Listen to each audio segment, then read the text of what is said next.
ito na muli pong makapagpasalamat sa Kanya bago po matapos ang taon na ito, mga minamahal.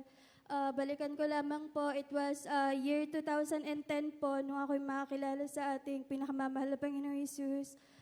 Sa pamamagitan po ng aking grade 6 teacher that time, mga minamahal, araw-araw po bago po magsimula yung klase, kami po muna yung mag-aalay ng papuring awitin sa ating pinakamamahal na Panginoong Hesus. Walang palya po yan sa araw-araw, mga minamahal. Dati-rati rin po sa tuwing kami dadalo sa dako po ng Amoranto, nagsisiksikan po kami sa likod ng taxi, mga minamahal. That time kami po ay 11 years old lang, mga minamahal. Dahil tuwing magbe-breaking kami, mga minamahal, pinaghahatian po namin yung maski isang tinapay or biskwit lang, mga minamahal, dahil that time wala po talagang financial dahil kami mga bata lang, mga minamahal. Pasalamatan ko rin po ang mahal na Panginoon. Last, I think May po or June yun, Sunday service po yun, mga minamahal. Pabalik-balik po ko dyan sa may CR, mga more than 10 times po na pabalik-balik po ako dyan na para po akong naiihi pero wala po lumalabas. That time po, umabot po yun ng 1 week, mga minamahal. Wednesday service po, midweek, overnight, hindi po ako nakadalo. Yung kaunting sakit lang po sa hirap pong pag-ihi, naging sumakit po yung balakang ko hanggang nagkaroon na po ako nilagnat, mga minamahal, on and off po yun. During that time, lagi po ako naiiwan sa bahay hanggang sa Sunday service, mag-isa lang po ako. Nandyan po na humingi po ako ng habag. Kapatawaran po sa mahal na Panginoon dahil that time po, sabi po sa akin, lagi po akong sinasabihan na magpatotoo na pero hindi po ako, lagi ko po tinatanggihan, mga minamahal. Sabi po ng beloved husband ko, baka may UTI ka na, lagi ka kasing tumatanggi. That time, mga minamahal, Sunday service, mag-isa lang ako sa bahay. Humingi po ako ng habag, kapatawaran sa mahal na Panginoon at during live stream po na mass healing, sumabay po ako, instant po, nawala po lahat ng sakit na naramdaman ko. Amen. Praise the Lord. Sa pangunang panalangin po ng mahal na pastor, hanggang sa mga oras na ito, andyan po yung kagalingan sa akin, hindi na po muling bumalik yung sakit na yan.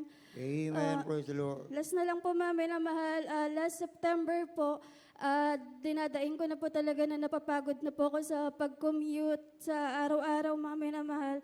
Dahil nandyan na tuwing uuwi po ako sa bahay, binibilang ko na lang po kung ilang oras po ako matutulog para po pumasok na ulit kinabukasan.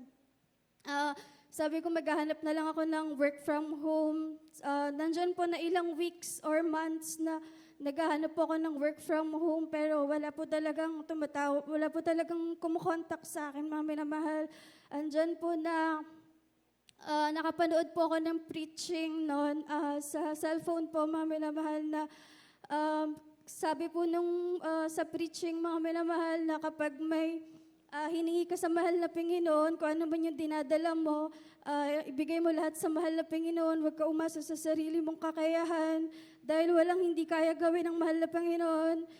Andyan po, mga minamahal, na after ko po nung nabasa, after ko po narinig yun, mga minamahal, na para po akong binuhusan ng malamig na tubig, parang tumama po talaga sa akin yung preaching na yun kasi ilang months na, mga minamahal, talagang ako lang yung naghahanap ng work.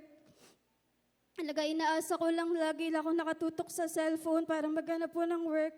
Diyan, mga minamahal, after ilang days lang po, 5 days, may kumontak po sa akin na dati ko pong ka-work na kung gusto ko ba daw, work from home daw po yung trabaho. Ayun, mga minamahal, sabi ko, mahal na Panginoon, kung para sa akin to, kagaya ng mga sinasabi ng kapatiran, gawin mong smooth lahat.